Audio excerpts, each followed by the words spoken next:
So today our guest is Caroline Spiegel, and I'm going to actually kick it over to you to do your own little mini intro.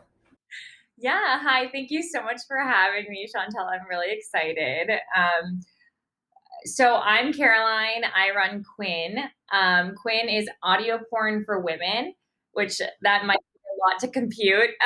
But basically, it's a new take on porn that caters to female sexuality. So it's a lot about dirty talk and desire and intimacy and sort of like the oomph of sex rather than sort of like the visual aspects. So we can like talk more, but yeah, that's kind of what I do all day. Yeah, I was so excited to first come across Quinn because I love kind of seeing how technology disrupts and plays a role in changing our lives in different ways. And I think that sex is such like an unexplored area where I think tech will have a really big impact in the future, whether that's like AI sex robots or something. But Quinn was so fascinating to me. And then you're fascinating because, you're a woman leading this innovative tech company, which is not something, honestly, that you see a lot. Thank you. Yeah, I think when you talk about like sex, it's everywhere, right? It's like everything in our lives is about sex. You want to, get this job so that you can fulfill a self image of yourself that you think is like desirable to others. Like everything kind of comes back to connection and sex and like wanting to be close to other people. So it's really like endlessly fascinating what I do. So yeah. Yeah, I heard some marketers talking recently. I forgot who it was specifically, but they were like, you want to try to make your brand or your product as sexy as possible, like tap into that like desirability factor and really play that up. Yeah, it's really an interesting question because it's like, should sex brands be aspirational? Like, should you want to be, like, should you want to like embody this brand? So, like, Goop is a good example of like, right, that aspirational sex brand where it's like, oh, I want to look like Gwyneth Paltrow, so I want to like, Mhm. but then also you find that people want like really authentic, funny takes about sex.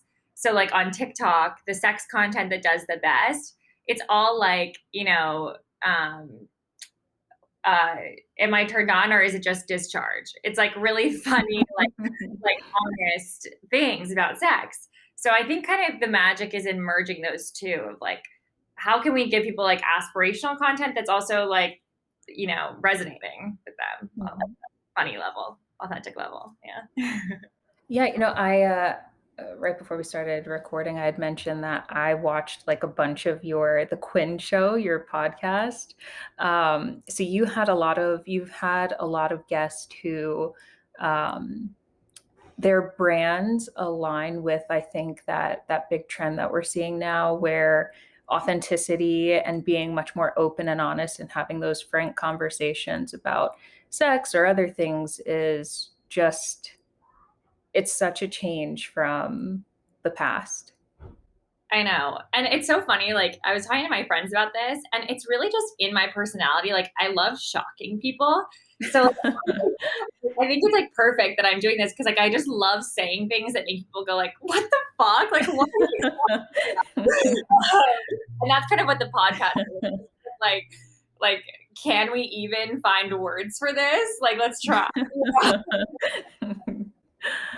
Yeah, no, that's I'd watched this one episode in particular, and you were talking with several guests, and you were saying that like, right now the body positivity movement, it's like changed a lot of the way that we have these conversations about sex, but then our views of our bodies and having healthy relationships with our bodies.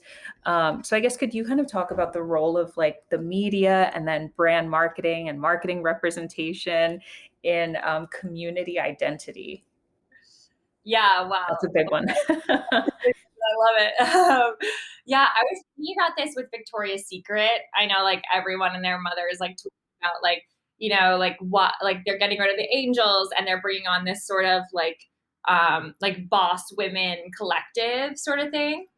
Um, and I guess obviously that ties into body positivity and what it means to sort of like shop at Victoria's Secret. But I think when like you think about a company like Victoria's Secret, to me as a young woman, it was the epitome of aspirational marketing. It was like I want to wear Victoria's Secret because I want to be hot, and if I get like the sweatpants that say pink across the butt, like I'll be a big girl, you know. And so I think like that like emotion is almost like visceral, and then you think about like the flip side of it, like what negative effects did Victoria's Secret have on, growing up in like 2013, 2012. Like I definitely felt like crippling pressure to have like the perfect boobs and the perfect butt, uh, and be tall and look like Candace Swain, whatever, you know what I mean. And I can't pronounce any of their names. and then but then now like I was on Savage's Instagram, the Savage X Fenty, and like it was so fun and hot and like aspirational in a totally different way. Like it made me want to be like experimental, my gender and sexuality, and like express myself really like authentically. Um which I think is like the right pressure to put on young people. Like be different, like be like you. Instead of sort of like be skinny, be attractive. Yeah. So I think that's like why like Savage has been so successful, is because like they've harnessed body positivity, but it's not like sort of that Dove like true beauty or airy like real stretch marks. It's more just like fuck it, let's have fun, let's be ourselves, let's party, like it's glam. And I think that's resonating with people. So long answer, but I think like the bottom line is um like the idea of like loving yourself exactly how you are is a stretch for young women. So I think there always will have to be a bit of like aspiration tied to it. Like, what am I working towards? I want to be better. I want to be special. And it's about like brands picking like what is the responsible goal for young women to have for themselves, like body wise. Mm. Yeah. Does that make sense? Yeah, no. I, in watching a lot of your content and hearing you speak, your brand really feels so fresh and modern because you've really taken a lot of the things that are going on right now, all the conversations, and then I think that you've really pulled those um, in a way that feels like genuine. And there's some brands like Victoria's Secret that are a little bit late to the party, and so it feels a little bit rusty at first. But I guess could you talk about how you're thinking about that as you shape the brand and the marketing strategy for Quinn?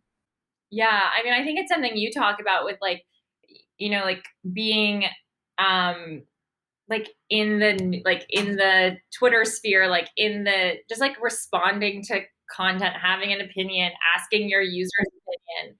Um I think it's something I've learned about like Instagram is like our users don't really like it when we keep like shoving like things down their throat. Like they want to talk about themselves. Like they want to like share their opinion, and they want to have something interesting to say at dinner, and sort of thinking about like their time and what they actually find interesting. Another thing I will say is that people are so much smarter than we give them credit for. Like Mhm.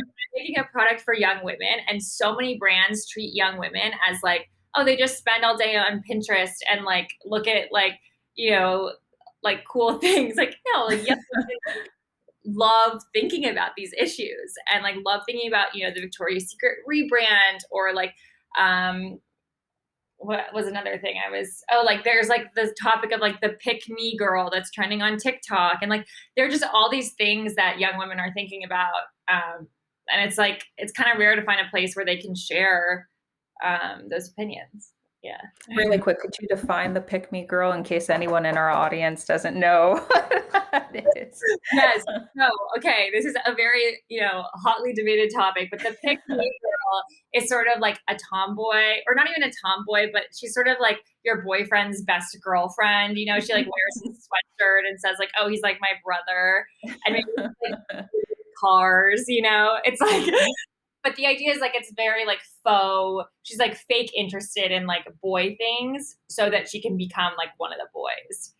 Uh, Um, I love that now we're calling out those, like, "You're not the same as every girl, you're different from every other girl." So, like, what are you talking about? You probably don't even know that many women to have, like, this, like, opinion formulated.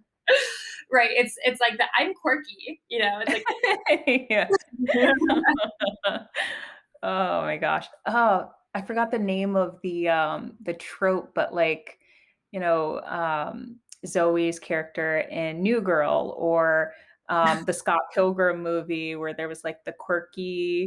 oh, manic pixie dream girl. Yes, yes. Oh my gosh. It's like It's so fucking annoying. Oh, it's like, "Okay, cool, we get it. You're some dream." But that ties in with, like, the male gaze and how so much of the media is presented through the male gaze, and I think that's what's so awesome about Quinn is that completely takes that out of the conversation, like, I was actually reading about a University of Michigan study. I'm not sure if you heard about it, but it was published in the Archives of Sexual Behavior.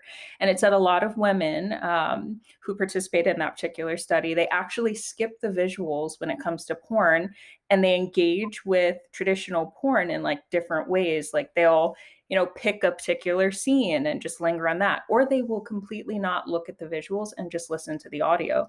So I guess was that like, how did you come up with the concept for Quinn? What made you say this will be successful? Was there market research? Was there like a study that you were like, oh yeah, that's it? Yeah, I mean, like I totally believe that thing. I think like the key like complaint that I hear from women all the time about visual porn is that they don't get enough. And this is like mostly straight women. They don't feel like the man is communicating enough or expressing enough emotion or like dirty talking enough or expressing that he's having a fun time, like basics, you Mhm. know? And I think that is kind of the crux of Quinn. Like it's not super complicated. We just have a lot of like hot sounding men like expressing desire and saying like your ass looks amazing, I want to fuck you, excuse my language, but like being like very like not even loving, just sort of like expressive. So like sometimes Mhm. they're, it's like a friends with benefits situation, or it's not that like super romantic type sex. It's just like honest, like I fucking love your body, you know? And these sorts of phrases or like expressing how you're feeling while you're having sex is like really important to women. And yeah, it's like I think I need to like shift the conversation away from like audio, audio, audio, and like talking because it's less about that and more about like the feeling someone's imparting. It's like you Mhm. listening to a Quinn audio and you're like, wow, that was so hot. Like, oh, that was amazing. It just has like feeling. Yeah. It's funny because like something like Bridgerton, that is more so like so many women fixated on various pieces of that, whether it was, the spoon scene where he's like licking the spoon, or, even some of the just clips that were said, like, I burn for you. So, it feels like there was a lack of understanding in the general, like, marketplace in general, and not just for porn, but, you know, in general, we see all these advertisements and they present these images like the not to keep going back and picking on Victoria's Secret, I feel so bad, but like, like the angels and they're like, sexy, but those aren't necessarily the images that resonate best with women or with their target demographic, whoever a brand is looking to target. So, how have you, I guess, identified best how to connect with the community that you're, looking to build, the user base that you're looking to build? Yeah, I mean, I think you're really right about the Bridgerton and like 50 Shades of Grey. And Mm, like, when you look at these like like mega hits, what is it about them that's resonating, right? Is it like the story? Is it the passion that's exchanged? Is it the literal sex, but it's just disguised as something you can consume? There's like a lot of like different arguments for like what is good about a Bridgerton or a 50 Shades of Grey. And my thesis is just what I said, that it's like a man saying how hot the girl is and like having sex with her. And yeah, there's like this Reddit subreddit called Chick Flicks, where basically Mm. girls like send each other porn that they or they post like, "Hey, I found a really good clip on Pornhub." And Mm. first of all, I think it's hilarious that there's like a subreddit dedicated to like the really good porn for women. Um, and it's like a, like I found one type of They're so rare, you gotta, like, save them as soon as you can. like they found one from like 2005 that's like, so random, it's so good. Yeah, and like really the main connecting thread between all of them is just like the two people look like they want to be having sex with each other, and they look like they're Mhm. and like playing around and doing you know enjoyable things. And that's one of the benefits of audio, right? Is like we don't have a lot of the ethical concerns that come along with visual content, like how do Mhm. you pick the man and the woman that are doing the scene together, and how much time do they have together before the scene. Like on Quinn, there's no actual sex happening. It's just like people dirty talking and fantasizing on their own time with like on audio notes, um, so yeah, I didn't really answer your question, but I think like just talking about what resonates with women, it's like that feeling. Yeah. So, you have 2 communities to worry about, and I know, like, community, from looking at Quinn and then from reading some of your previous, interviews is that community concept is really central to what you're looking to build, but you've got both the users, like the end users, and then you've also got the creators to worry about. So Yeah. how are you, managing the strategy on both ends? Yeah, that's a great question. I think there was a time with Quinn when I was like, we should be a creator first platform. Mhm. And that was great, but it became sort of like a Reddit or like a just like there was so much going on. Like a lot of the sort of like kinkier voices became more prominent. It basically was just like totally user generated content, like any creator could post. And it was sort of like a free for all. Um, and like creators loved it because they had all these tools and they could just easily go on and upload. But users felt like this isn't very curated. I don't know what's going on. Like it was confusing. And then Mhm. I just had to kind of like go back to like what is Quinn's mission and like what actually like did I want to build. And that for me was like I want to like sexually liberate the like average young woman in America. And that wasn't about creators. That was about young women listening and wanting to like have a more curated, like easy to understand content. So that's like why we shifted to now we have like a smaller, more curated, sort of like Peloton group of Mhm. creators, and we really work with them to like build their platforms on Instagram or Patreon or wherever they're sort of like growing their social following. And and Twitter, yeah. So it was like I guess we sort of became yeah, like user first, but that also Mhm. helped our relationships with creators because we had like a clear like guiding light. Yeah, so I noticed that, like, early on, you guys were free the first, what, 2 years, and then recently you've added like, you have the free trial, but then there's the paid element, Mhm. and that was mainly to monetize to help the creator side of things and the retention and recruitment there? Yeah, so we like kind of have a larger tech load just because like our user base is growing. And now we have an app, and that obviously costs money to develop. So one, it was just like more practical, but also this is like a for-profit endeavor. Mhm. So at some point we were going to have to sort of like flip the switch to like, will people pay for this? Um, and so far the answer is yes, which is great. But it's definitely like definitely people were a little like ruffled about it, but it's not like I wouldn't say it's a huge like obligation. Like you mentioned, there's a free trial, and then it's $5 a month. And we're just trying to reach that scale where that, makes sense. Where like we have so many users that that works, but it needs to be like a little something. So yeah. Right. So do you guys have like a growth plan in place? I know I'm like rapid fire, like popping No, out these questions, but I'm so fascinated with, I love for one startups and like seeing what goes into that and sort of how you develop from the ground up. yeah. So this is awesome to like hear directly from you about how you're making those moves. So could you talk more about your growth strategy and how you plan on like scaling over time?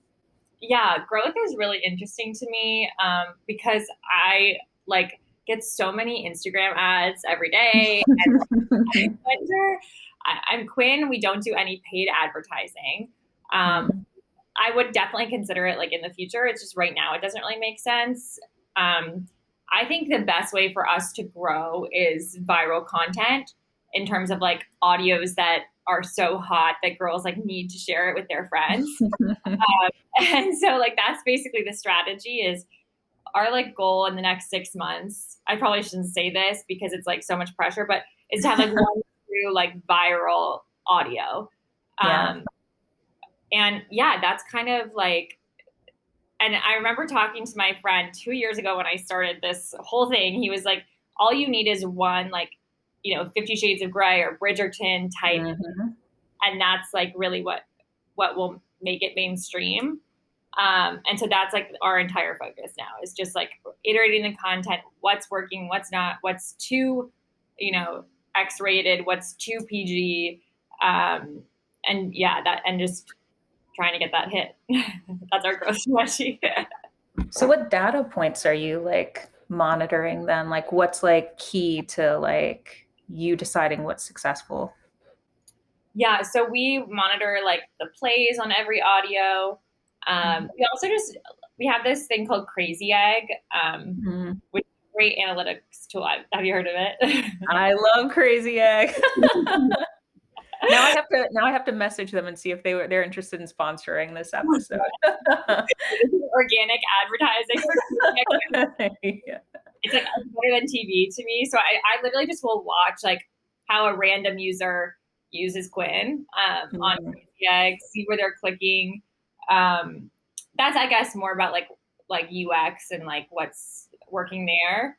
But like we But can see that's how many key. what? That's key to like know what does work so you can scale that up and double down on that.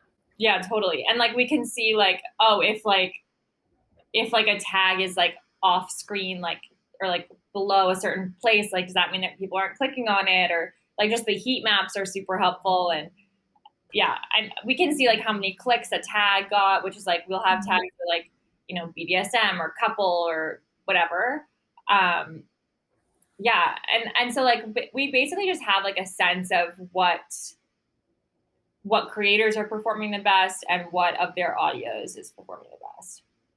I gotta say, I was like digging in last night. Um, what what has been most popular about like as far as like the categories? I love by the way that you have like playlists set up because as like a new user, it was so easy to dive in and just like get started. I went straight to like the like our favorites, like our team's favorites, and I was just like, all right, well, if you guys like them, then they got to be good. Yeah, I love the playlist too because you can also like send them to a friend and be like, which of these is your favorite? Yeah. uh, yeah, what's most popular? So I like to think of it as like we have new users and then we have like or like we have users that want how do I say this? Like we have like sort of adventurous users and then we have like users who have truly like never used porn before. And so for those users, like they'll find one audio that works and they will literally use it every day for a month. And then like the more adventurous users, they're kind of going more towards like the rougher the better, the sort of like non-consensual play or like choking or spitting or spanking. And like it's almost like they want to like keep leveling up. We do have just like this large pool of people that will listen to a bad influence audio, literally the same one every day for months. I mean, Oh, that's kind of me whenever I like find something I like in any regard. Like I'll play the same song just over and over, like Olivia Rodrigo, just hitting play over and over on Deja Vu for like days on repeat when I first heard it. So like I'm that person who would be like, I love this. I'm trying to think of the one that I really liked the Yes Ma'am one. It was on the playlist that you guys had curated. I played that on repeat. Oh, yeah, that one was a good one. Anani Fun is like probably our second most popular creator. That guy. He's very like voice actory vibes, but it works. It was almost like a movie kind of experience where like an audio, you know, those going back to like 50 Shades or Bridgerton, that romance erotica literature category has been so explosive over the years. And I think there's been a real missed opportunity, which now you're kind of like stepping into that and recognizing, oh, okay, women have these like different patterns of like sexuality or just, you know, whatever, content consumption. Yeah, totally. I mean, I think the romance novel market is endlessly fascinating. And I think of Quinn as sort of like the best sex scene in a romance novel, like Mm-hmm. dense and more intense. And like, kind of what I think of that. But it's so funny, like that, like no one talks about that. Like the romance novel, like section of Audible is like 80% of their profit. It's a huge space. Yeah. So it's nice to see that now it's okay to have these like before when I was like younger, it was just not something that was super talked about, you know, like you weren't, you know, Call Her Daddy now, the podcast, or like all these podcasts, the shit show I saw that you interviewed Julia Rose, like all of these new podcasts and all of these new influencers are so open and so different from the past where it's like, oh my God, she had a sex tape come out, scandal, will she be ruined? Now it's like, whatever, she flashed everybody. It's Right. I think, I mean, Call Her Daddy, another fascinating phenomenon. Like that is probably the most like the biggest like sex related whatever sex education sex content hit in the past like 5 years, I don't know, 10 years. Like it's like the number one podcast in America. And like you kind of have to look at like why is that resonating? And I think it goes back to like the first thing I said of it's aspirational, right? Alex and Sophia, super hot and like fun and like just like cool clothes, cool hair, but also like so honest and so Mhm. real and so raw. And they're saying like, oh my God, you know, like this is how you literally give a blowjob step by step by step. And it's so crazy that like when you just get the right mix of those two, it's insane. So yeah. It's so cool to see like content changing. Let me get back to like the actual scheduled questions because I had like this list of questions I wanted to get to really quick. This is totally out of order. I probably should have started with your background, but your background is so impressive. You went to Stanford, majored in computer science, right? Yes, I actually Um, failed my senior year just to put up, but I did. I like studied. every great tech founder, like every great. So right on track there. Yeah, I just couldn't do it anymore. But I I studied computer science. I actually studied like systems. So there's like one section of computer science. It's like building websites, building apps, and then this other section that I studied is more about operating systems, compilers, how the internet works, um, The fun stuff. the fun stuff. Yeah. I watched you, I tried to watch, it was like part of a presentation you'd given for Protocol Labs, That's so and kind of it was like lab day. And I was trying to get through it, but it was like very, like you were talking about nodes and like research you've done around that. I guess, so what research or, you know, some of the tech background that you have, how have you brought that into Quinn and how has that like fueled your, I guess, strategy? I so appreciate you asking about this. This is so, so nice. Okay, so I talked to my mom about this. I think what my background brought for me with Quinn is like with with CS, it's like it either works 100% or it's a fail. It's a zero. So it's like there's you kind of have to keep asking like, why isn't it working? Why isn't it working? There's no gray area of like it's okay. And I think that was really helpful to learn how to like keep asking questions until you understand exactly how everything works. Like I think people often ask one or two questions, like especially I don't know, but like all my friends when we're talking about crypto, like we all like just kind of ask like two questions and then we're like, makes sense. You know what I mean? Anyone know what a distributed ledger is? Like, no. And also, like, no one knows like how Wi-Fi works or all these things that are so key to our existence. And it really made me start thinking, like, wow, if I can figure out how Wi-Fi works, like maybe I can figure out, my own sexuality, or maybe I can figure out like other things. I don't know. It just Much more complex. yeah.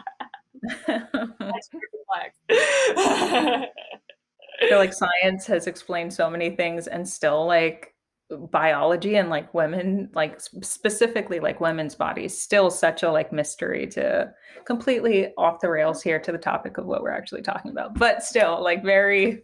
frustrating. And I still find that like novels or creative essays do the best job of capturing like the truth behind sex rather than like you were mentioning like studies. Like I've read so many of them, and like it's just so complicated. Like you almost need a sort of like creative touch or like artistic language to talk about sex. Exactly. Yeah. So I guess what's next for Quinn? Like I saw that you had assumed in the beginning that women were going to be the primary driver as far as the user growth, but then you're now finding that men are also consuming the content. So how are you looking to, I guess, move forward, especially with all the new knowledge that you're gaining and learning? Yeah. So I think like my goal for the next 5, 10 years is really to have every single woman in the world masturbate using Quinn, which it requires like I think especially work on our content. Like we want those viral hits. We want to make sure we're giving women what they want. And then like speaking to the like expanding our audience, like yeah, like we really right now are focused on 18 to 24-year-old women in America. But I think like it's like accidentally resonated with older women, with men, with people who don't identify as women or men. And I think like that's obviously exciting, when you make a product and someone likes it. So I think like ultimately, I believe Quinn can be for everyone, but I think like it will always like be made for women and Right. for women. Can I ask really quick about so you've started a podcast and you've got like your personal brand, and I know we're going on like pretty long, so this is probably the last question, but I just wanted to ask about your personal brand and how you're tying that back to growing the actual brand. Yeah. So, I mean, that's kind of why I was excited to come on here, because I think the importance of community and putting a face to a company is really important. And especially in the porn category where like no one knows like who runs Pornhub. Like we know it's MindGeek, but we don't really know like there's like a sketchy Wikipedia page about the CEO. Like it's so random. And so I think it's helpful like for everyone to know like it's just Caroline. Like I literally just do this all day. I have my little team. Like you can trust us, you can talk to us. And it just makes it feel like more safe. And then also I think it's like the importance of like a brand or a community can't be under or overstated, because it's like yeah, that's how you like Glossier, like every great company like has this Peloton, right? Like this community of people who like talking about it, like talking about associated topics, and yeah, so that's kind of why I'm doing it. Yeah, I love it. And I am so excited to now be a user. So for everybody else who's listening and wants to check it out, it's tryquinn.com, or you can download the app for iOS, right? Any iOS device? Yes, that's Perfect. Are correct. you guys coming out with Android soon, or? Yes, we are. We're really sorry. I have an iPad, so I download it to the iPad, but I've got like my like Droid phone, so I was like, "God, I want it on my phone too." I know, but you can access the website from your phone, obviously, but it's not the Perfect. same. No, we're working on it. All right. Well, thank you so much, Caroline. It was so nice speaking with you. Thanks for having me.